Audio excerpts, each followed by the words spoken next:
But joining us in studio, we have Gloria Darko, who is also a registered dietitian and also with the SUA diet consult and medical catering services. Wow, Gloria, happy to have you. I'm happy to be here as well. Interesting. We are discussing a very interesting conversation. I think last week we touched a little bit of it with Anna. Okay. Yeah, where she was talking about the need to drink enough water. But why is conversations around dehydration so important?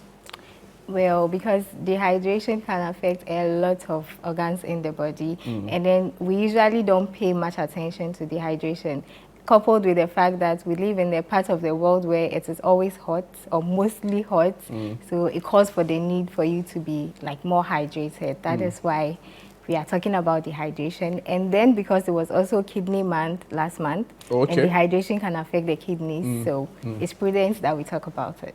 I should leave this conversation for Eno because you've done like an enormous amount of work here with regards to journalistic work when it comes to covering kidney patients, so you know it even better. But Gloria, so dehydration, a lot of people say they don't even know how much is enough, because you understand that if you don't drink enough, it comes with very severe consequences, right? And if you overdrink too, that's a different problem. So maybe you just talk us through how much is enough water for a person a day.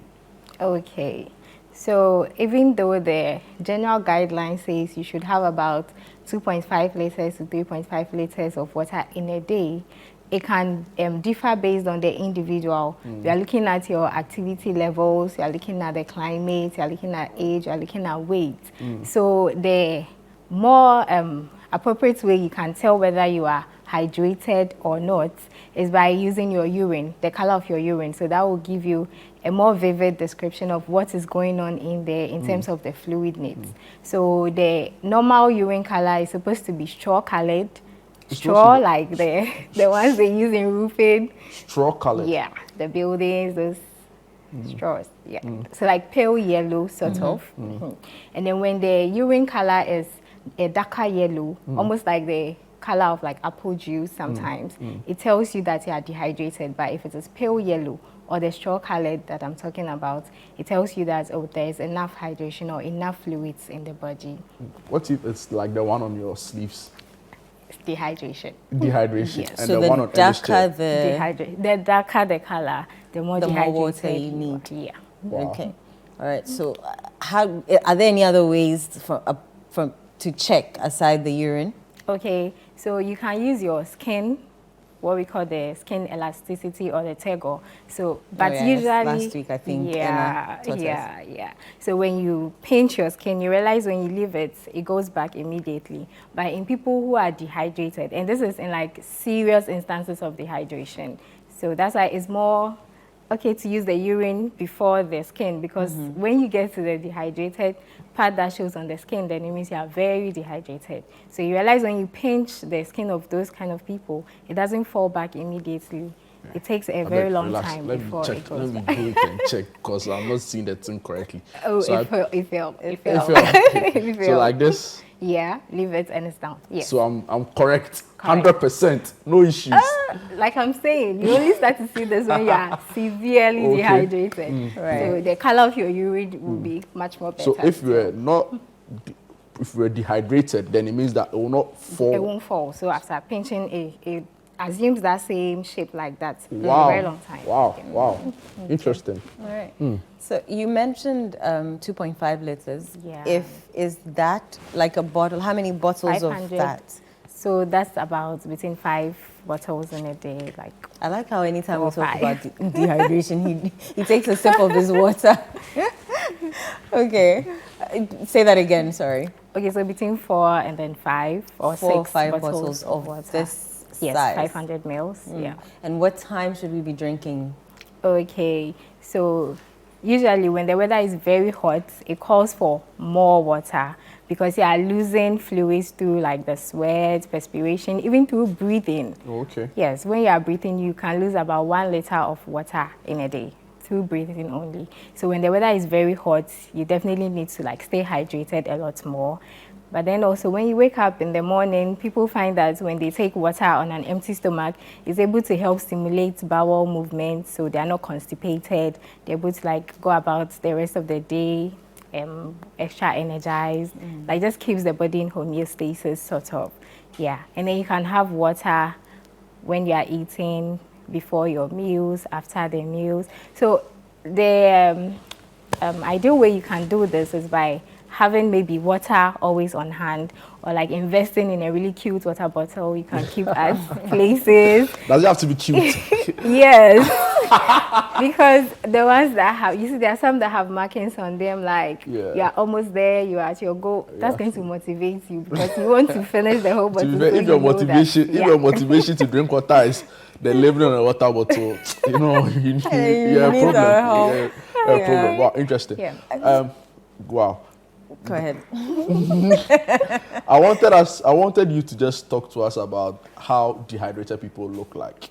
Okay. Aside the obvious check-ins and your urine, how do they look like in person, appeal? Okay. So that will bring us to like the symptoms of dehydration. Exactly. Okay. So you realize that you have dry lips. Usually the lips are dry and then chapped. Yeah, there's headache as well. Sometimes the BP can also go very low when you are dehydrated. That's your blood pressure. Yes, your blood pressure as well. Yep. And then coupled with the skin, that's for the severely dehydrated people, the skin, and then frequent tests. So test is a signal that shows that you are dehydrated. So you don't wait till you are thirsty before you drink water. Wow. Yeah. So you have to make a conscious effort to drink water, Yeah. especially now that it's not been too hot. Yeah. The weather has been, you know, nice. I actually Yeah. like this weather. So you sometimes forget to drink water because Exactly. you're not thirsty, you're not hot. Exactly. So most people are dehydrated during the cold temperatures because, like you said, you are not losing a lot of fluids through like sweating because the weather is not hot. So people forget to drink water. So you have to make a conscious effort to drink water. All right. Don't forget to send us messages 0204-447-033. Any questions you may have, any concerns that you want Gloria to address. The number again 0204-447-033. 0204-447-033, or across all our social media handles with the hashtag Sunday Breakfast, or at Mensa Duncan, or at Ino_X. Ino_X on X. No, I like that. I actually like that. Ino_S on X. At Mensa Duncan, also at X. Hashtag Sunday Breakfast across all our social media platforms. And the number again, 0204-447-033. Send in all your questions so that we can ask Gloria for you. Right. A bit more about the headache. So when I have the headache, is it in a particular area so that I know that it's just water or it's not anything else? Okay, so the headache that comes from being dehydrated is usually centered all around the head sometimes. Okay. Yeah, it's less frequent that it is centered at one place. And you can tell if the headache is as a result of dehydration if it goes away some few minutes after drinking water. Yeah, but if it doesn't, you need to get it checked by a doctor. And water is not the only way you can actually stay hydrated. So we sometimes, as dietitians, tell you to eat your water as well. I know that might sound weird, yeah, it does. eating water because we drink water. But then certain fruits, certain vegetables, certain foods, they contain high amounts of fluids. So aside the usual water or plain water, you can also take in more of those kind of fruits, vegetables, and then foods so that it can help you to reach your fluid intake for the day. So what kind of vegetables and fruits are we talking about here? So number one on the list is in the name, watermelons. Watermelons, yeah, they are filled with a lot of fluid. So eating watermelons is going to help you reach your fluid intake as well. We have lettuce, lychees, apples, pineapples, basically most of the fruits and then the vegetables have water in them, even cucumbers as well. In a bid to make water drinking more interesting, you can also have infused water. So you infuse some of these these fruits in your water. Yeah, because I've heard people say, oh, the water is not nice, so it doesn't taste good. And I'm wondering, how is water supposed to taste? So I guess adding these fruits give it a certain taste that they could probably like to sip on or whatever. So how can we prevent dehydration in the first place? Okay, so the first thing is making sure that you're having enough water during the day. So it could be either from your food, like we've spoken about, or plain water, making sure you're having enough for the day. And then also certain conditions can cause you to be dehydrated. So certain chronic conditions like you being diabetic and they're not controlling your sugars properly, they can cause you to urinate frequently. So if you're not replacing that water that you're losing, you'll definitely be dehydrated. When you are vomiting, you have diarrhea, it's persistent for a very long time too, you are going to be losing fluid. And one thing about the persistent diarrhea and the vomiting is you are not only losing fluids, but you are losing other electrolytes as well. Mostly sodium, some potassium, some chloride as well. That is why in the management of vomiting and diarrhea, we usually give ORS because it has other electrolytes in there in addition to the water. Nice. Are you concerned about your health or the taste? It's not nice. Okay. I know Anna keeps telling us do not concentrate on the taste of the food, etc. But it's not nice. So wait. That's true. ORS is not like I remember as a child, every time I had to take ORS, I'll always vomit it out. I will always vomit it out. Okay. It does not taste nice. Okay, so that's why when you are vomiting or you have diarrhea, we advise that you take enough fluids. And you can even do coconut water because it's high in potassium. That one is fairly nice. So whilst taking your water, you have some coconut water on the side as well. Wow. Right. I don't know whether it's a myth or just something that has become what it is. Because I get people advise or say that, see, when you're eating, you don't be drinking water whilst you are eating. That's one. And they go on to say that after eating, wait for some time before you drink water. I don't know what science. I'm sure you probably heard some too. What is the most appropriate thing to do with regards to drinking water after a meal? Okay, so from what you're saying, there are a lot of school of thoughts. And then one thing about nutrition is it's always evolving. So maybe what we knew yesterday is not what we know today, or certain things have not been proven. True. So you do what works for you, sort of. People say when you take water whilst eating. Let me catch you here, Gloria. Let's go back to our conversation on dehydration with Gloria. Yes, so Gloria, you were busting a myth that Judith asked or giving us more clarity on whether drinking water immediately after eating is good. Okay, so like I was saying before the break, nutrition is evolving. So there are certain things we know now we didn't know before. There are certain things that are still yet to be proven by scientific research, and this is one of them. So what we know so far is that when you drink water whilst eating, all it does is it's going to occupy some amount of space in the stomach. So it's going to reduce the amount of food that you can take in. So basically that's what science has to say so far about that.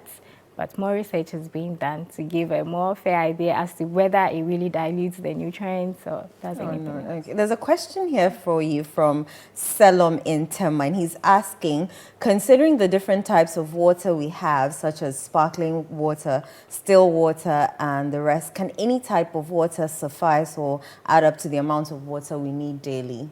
Okay, so the recommendation is to do plain water. The thing with some of these other waters, like those that come with electrolytes, some even come with salt tablets. If you are hypertensive and you do not know, because most people do not even check their BPs in the first place, they are just going to cause an increase in some of these electrolytes. So just take your plain water, because you even get some of these electrolytes from your daily meals that you eat on a daily basis. So you don't need a supplement of those things. So just your plain water, or you're getting it from your fruits, your vegetables, your soups. It's fine. Jude, any questions? Yeah, so I just want you to talk us through this. I hear people say that when they drink water often, right, then they tend to use the washroom or the restroom more often than they would have ordinarily done. Some people say after every glass of water, they'll probably have to go and use the washroom again. And at that point, it becomes more of an inconvenience. Is there a way to navigate this? Is there something else you can do to have, like, let's say, more regular washroom visits so that it doesn't disrupt your work schedule or your flow schedule? Because maybe you're a driver, long journey, every sip, you have to stop and go and pee.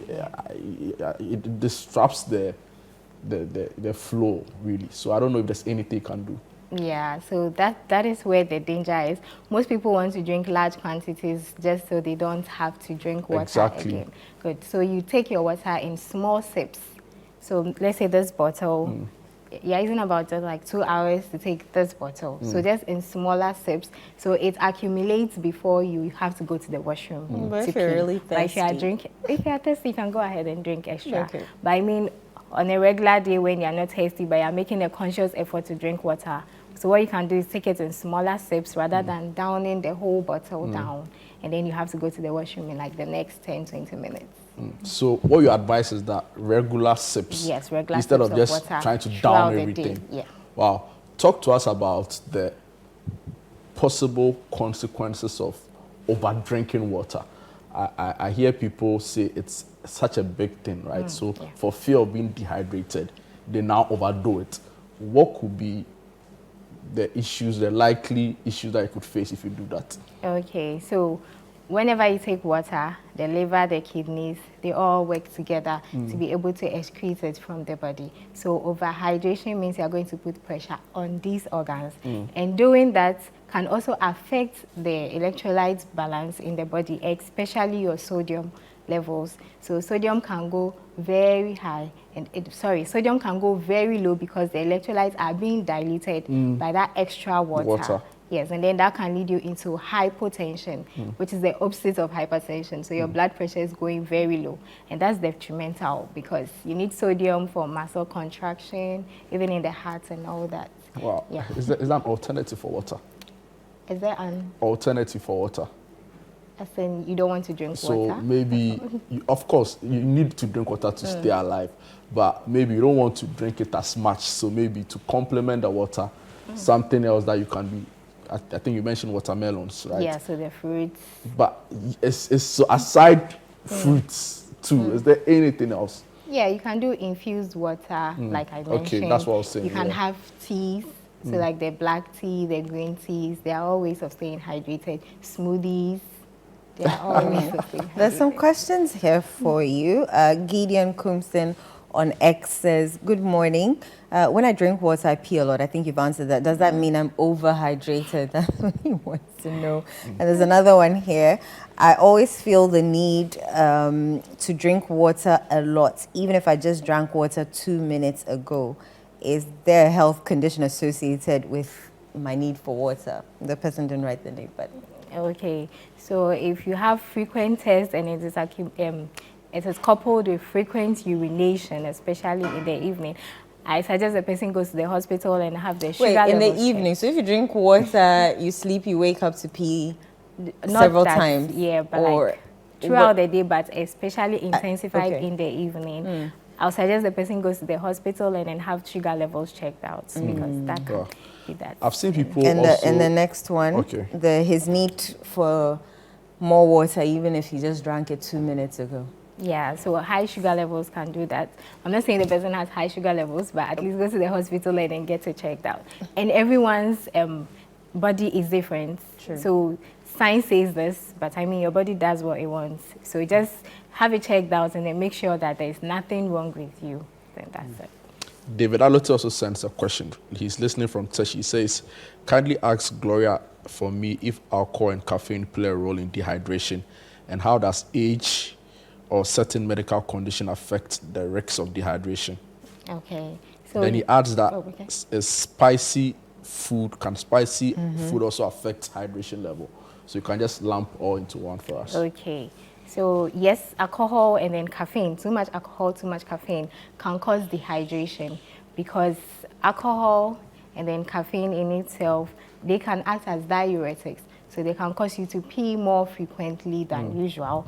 And then also there's this hormone we call vasopressin, which is supposed to prevent that too frequent peeing or like act as an anti-diuretic.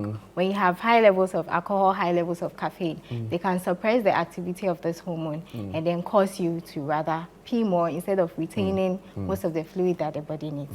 And in terms of the spiciness, yeah, when we eat hot food, you want to calm the hotness in your mouth, so you're definitely going to drink more water. Right. Gloria, I will let you go right now, but just before, and just pardon me briefly, you know, I earlier asked you about alternative to water, right? I see people do this. You go to a fancy restaurant and they serve you what they call sparkling water. Yeah, I see people go to the gym, then they serve them water that has this carbonated water or energy, some fizzling water. Yeah, some fizzy water. What's going on with all of that? Do you recommend? Is it advisable? Okay. Especially the sparkling water, because people see it like some luxury thing. What's happening? Still or sparkling? Okay, I don't know what is in the sparkling water, but for the gym or the athletes that get the water with the electrolytes, it is recommended because through their vigorous exercise and they are losing some of these electrolytes through the sweat, through breathing. So for they need to they need to replenish those electrolytes. So we call them sports drinks. Sports drinks. Yes, so they do that in addition to plain water as well. They don't just survive on Just before we go, last question. Sikapa from Santa Maria wants to know, so she's saying that they use sachet water, so the bottle is not helping them know how much they should take. So explain the sachet water to them if you can. There's a huge sachet water market. We are all, I'm part. Eno is not part, but me, I'm part. Okay, so sachet water is 500 mils. This bottle water is 500 mils as well. Right. So between basically 5 the same. sachets gives you 2.5 liters a day. So I hope we've answered Yeah. your questions, Sikapa. So let's all do well to stay hydrated. It is very necessary.